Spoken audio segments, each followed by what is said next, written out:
நம்மளோட மந்த்லி க்ரோசரிஸில் ஒரு ₹500 எப்படி சேவ் பண்ணுறது அப்படின்னு தான் வந்து இந்த ஷார்ட்ஸில் பார்க்க போகிறோம். நிறைய பேருக்கு வந்து பார்த்திங்கன்னா அந்த பால் ஏடுன்றது வந்து பிடிக்கவே பிடிக்காது. அதை எடுத்து தூக்கி போட்டுருவோம். அதை வந்து நம்ம என்ன பண்ணலான்னா எடுத்து இந்த மாதிரி கலெக்ட் பண்ணிகிட்டே வச்சுட்டு ஒரு டிஃபன் பாக்ஸில் போட்டு கலெக்ட் பண்ணிகிட்டே வந்துட்டு ஃப்ரீசரில் வச்சுருங்க. நல்லா வந்து ஒரு டிஃபன் பாக்ஸ் அளவுக்கு சேர்ந்ததுக்கப்புறமா அதை வந்து நம்ம நெய் எடுத்து காய்ச்சிக்கலாம். ஃபஸ்ட்டு நான் போட்டப்போ வந்து பார்த்திங்கன்னா அந்த மாதிரி தான் கட்டியாக இருக்கும். கரைஞ்சதுக்கப்புறம் வந்து இந்த மாதிரி வரும். இந்த மாதிரி ஒயிட்டாக வந்து ஒரு அந்த திப்பியாக வரப்போ வந்து பார்த்திங்கன்னா நம்ம வந்து அதை நல்லா வந்து நம்ம கொதிக்க விட்டுட்டே மிக்ஸ் பண்ணிகிட்டே வந்து இருக்கணும். நம்ம அப்படியே வந்து விட்டுறக்கூடாது. அந்த ஒயிட் கலரில் ஒரு லேயர் மாதிரி வந்தது இல்லையா, அதெல்லாம் நல்லா அடியில் போயிட்டு ப்ரௌன் கலரில் மாறும்.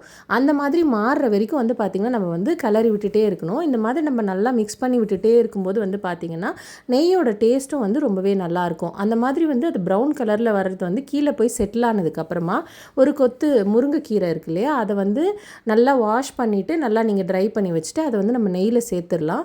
அதை வந்து நம்ம நெய்யில் சேர்த்ததுக்கப்புறம் வந்து பார்த்திங்கன்னா இந்த மாதிரி நல்லா பொரியும். சேர்த்ததுக்கப்புறமா வந்து நம்ம ஸ்டவ்வை ஆஃப் பண்ணிவிட்டு ஒரு தட்டு போட்டு மூடிட்டோம் அப்படின்னா அதோட ஃப்ளேவர் வந்து ரொம்பவே நல்லாயிருக்கும். இந்த ப்ராசஸ் வந்து பார்த்திங்கன்னா அந்த நெய்யை முறிக்கிறது அப்படின்னு சொல்லுவாங்க. ஸோ அந்த இலை போட்டதும் வந்து பார்த்திங்கன்னா நெய் நல்லாவே முறிஞ்சிரும்.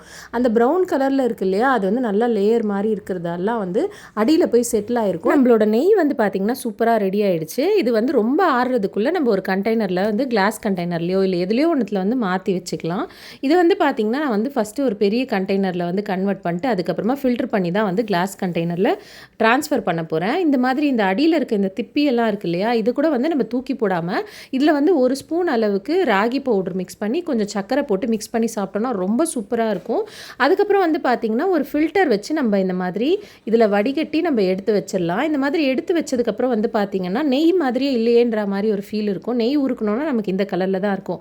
ஆறுனதுக்கப்புறமா எப்படி இருக்குன்றதும் வந்து நான் காட்டியிருக்கேன். ஸோ ஆறுனதுக்கப்புறம் வந்து பார்த்திங்கன்னா நல்லா மணலாக வந்து ரொம்பவே நல்லாவே வந்திருந்தது எனக்கு. இது வந்து நான் ரொம்ப நாளாக வந்து செஞ்சிட்ருக்கேன். நிறைய வருஷக்கணக்காக வந்து ஒரு 2-3 இயர்ஸாக வந்து நான் இதை ஃபாலோ பண்ணிகிட்ருக்கேன். இந்த மாதிரி நெய்யை வந்து நம்ம குழந்தைங்களுக்கு தாராளமாக கொடுக்கலாம். எந்தவித கலப்படமும் கிடையாது. நல்லாவே வந்து வெயிட் போடும் பசங்களுக்கு, ஹெல்த்தி வெயிட் வந்து போடும். இந்த ஜிஆர்பி டப்பாவில் வந்து பார்த்திங்கன்னா 200 ml வந்து ₹180 போட்டிருப்பாங்க. ஸோ கிட்டத்தட்ட வந்து பார்த்திங்கன்னா ஒரு 500 ml வந்து நமக்கு ₹500 கிட்ட வந்து வரும்.